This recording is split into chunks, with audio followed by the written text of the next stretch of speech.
తిరుపతిలోని శ్రీ గోవిందరాజస్వామి వారి వార్షిక బ్రహ్మోత్సవాలు వైభవంగా ప్రారంభమయ్యాయి.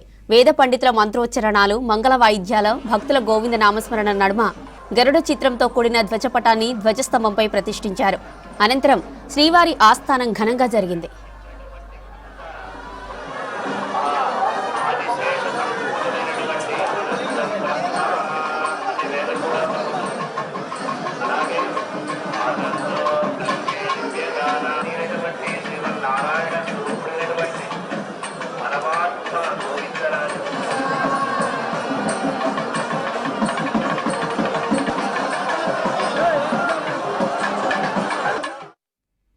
అంతకుముందు శ్రీ గోవిందరాజస్వామి వారి ధ్వజపటం, చక్ర తల్వార్, పరివార దేవతలను బంగారు తిరుచిపై 4 మాడ వీధిలో విహరించారు. ఈ ఊరేగింపుతో బ్రహ్మోత్సవాల ఏర్పాట్లను స్వామివారు ఒకమారు ముందుగా పర్యవేక్షిస్తారని ప్రతీతి.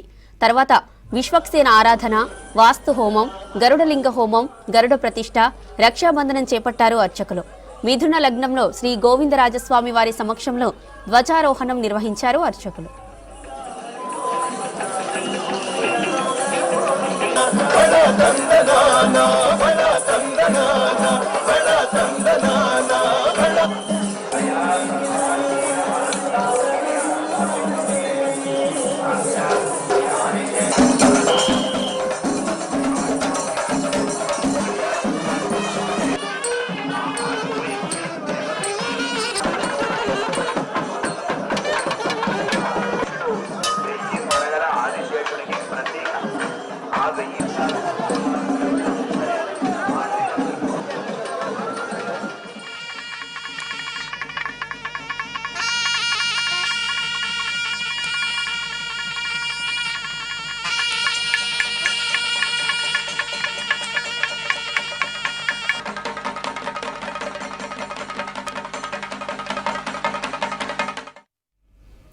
తిరుపతిలోని శ్రీ గోవిందరాజస్వామి వారి వార్షిక బ్రహ్మోత్సవాలు వైభవంగా ప్రారంభమయ్యాయి.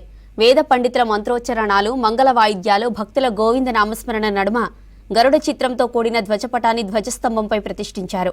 అనంతరం శ్రీవారి ఆస్థానం ఘనంగా జరిగింది.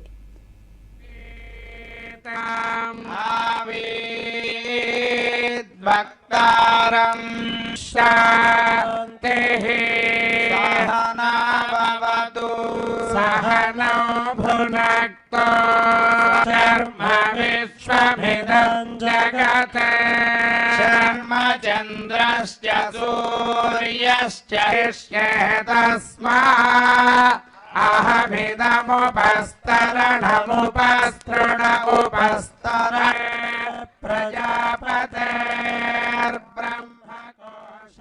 అంతకుముందు శ్రీ గోవిందరాజస్వామి వారు ధ్వజపటం, చక్ర తల్వార్, పరివార దేవతలను బంగారు తిరుచిపై 4 మాడవీధిలో విహరించారు. ఈ ఊరేగింపుతో బ్రహ్మోత్సవాల ఏర్పాట్లను స్వామివారు ఒకమారు ముందుగా పర్యవేక్షిస్తారని ప్రతీతి. తర్వాత విశ్వక్సేన ఆధార, వాస్తు హోమం, గరుడలింగ హోమం, గరుడ ప్రతిష్ఠ, రక్షాబంధనం చేపట్టారు అర్చకులు. మిథున లగ్నంలో శ్రీ గోవిందరాజస్వామి వారి సమక్షంలో ధ్వజారోహణం నిర్వహించారు.